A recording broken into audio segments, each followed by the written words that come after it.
est-ce que le dernier antéchrist arrivera à créer un paradis sur terre? Eh bien, je répondrai à cela de deux façons. On peut regarder le paradis de plusieurs façons.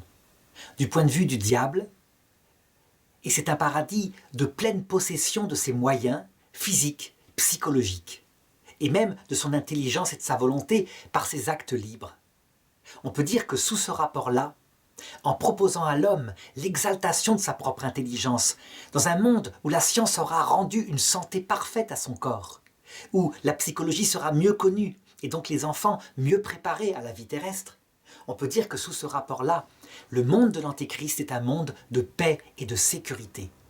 C'est le monde dont rêvent, on pourrait dire, les humanistes sans Dieu depuis des siècles. Le monde qu'ils veulent établir et qu'ils ont essayé de faire à travers le communisme et la violence sans jamais y arriver. On peut dire que s'il y a un monde sans Dieu qui peut être réalisé sur Terre, eh bien c'est l'Antéchrist, le dernier, qui le réalisera. Le problème, c'est qu'il y a dans l'homme, au-delà de ces trois dimensions, donc sa biologie, sa psychologie, son esprit au point de vue naturel, donc connaissance de la réalité, contact avec les autres, il y a une quatrième dimension, difficile à contrôler. L'homme a besoin d'un sens profond à sa vie. Et le problème, c'est que Lucifer pourrait faire croire que le sens profond que veut l'homme, c'est de vivre toujours, de ne pas mourir, de ne pas retourner dans le néant. Et donc sous ce rapport-là, puisqu'il ne peut pas régler le problème de la mortalité, la matière de l'univers lui-même étant mortelle, étant dégradable, eh bien, il remplacera ça par la promesse démontrée qu'il y a une vie après la mort, une vie semblable à cette vie, dans un paradis évidemment de liberté solitaire, que les chrétiens appellent l'enfer. On pourrait dire qu'il aura résolu le problème. Eh bien pas du tout. Parce qu'il s'avère que cette quatrième dimension mystique dans l'homme n'est pas seulement faite pour vivre toujours, c'est pas seulement la peur de la mort, je dirais même que c'est pas du tout la peur de la mort. Ce dont l'homme a besoin profondément, c'est du vrai Dieu, ce Dieu d'humilité et d'amour qui habite dans le cœur, qui fait que jamais, jamais l'amour ne se tarit, ne s'use. Sainte Thérèse de l'Enfant Jésus le décrivait. Il me fallait quelque chose, un homme, je dirais, que j'aime toujours, de la même façon, dans le renouvellement total.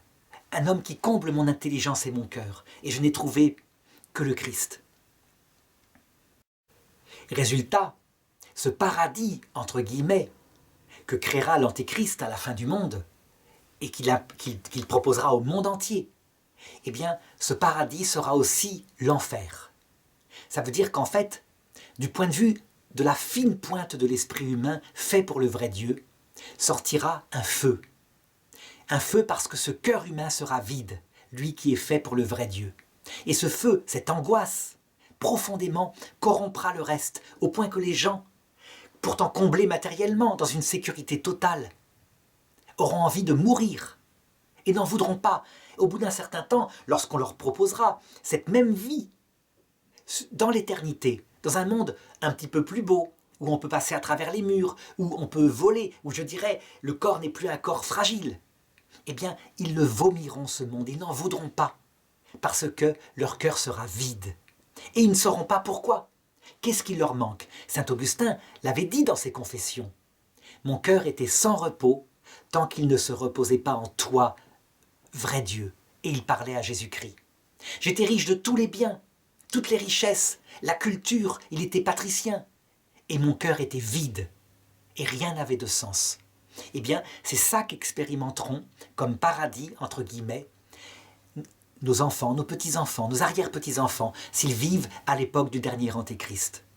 Évidemment, nous qui serons au ciel, nous aurons absolument la nécessité de les aider, de les soutenir, parce que dans ce monde horrible, de famine spirituelle, il y aura beaucoup de suicides.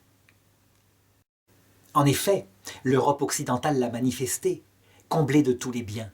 On se jette sous les trains lorsque la vie n'a pas de sens. Et si en plus cette vie doit se prolonger dans l'éternité, avec cet ennui, ce vide du cœur, comment faire? C'est l'enfer, au sens propre du terme. Est-ce vraiment l'enfer? Non, sauf sur un point. Dans l'enfer, au sens réel, ce sont des gens volontaires, des gens qui le veulent, qui ont choisi cette chose-là et qui préfèrent mourir plutôt que de se convertir. Ici, En fait, ce que l'Antéchrist ne pourra pas réaliser, c'est que pour la plupart des gens qui seront sur terre, ce sera plutôt le purgatoire. Ça veut dire qu'en fait, Dieu, secrètement, travaillera leur âme en leur faisant expérimenter ce temps de solitude sans Dieu, d'absence de Dieu. Et évidemment, on devine que lorsque le retour du Christ se fera dans sa gloire, tout ce monde factice, artificiel, cette espèce d'enfer sur terre, fait de paradis matériel, disparaîtra, et que les gens se précipiteront vers lui de tout leur amour.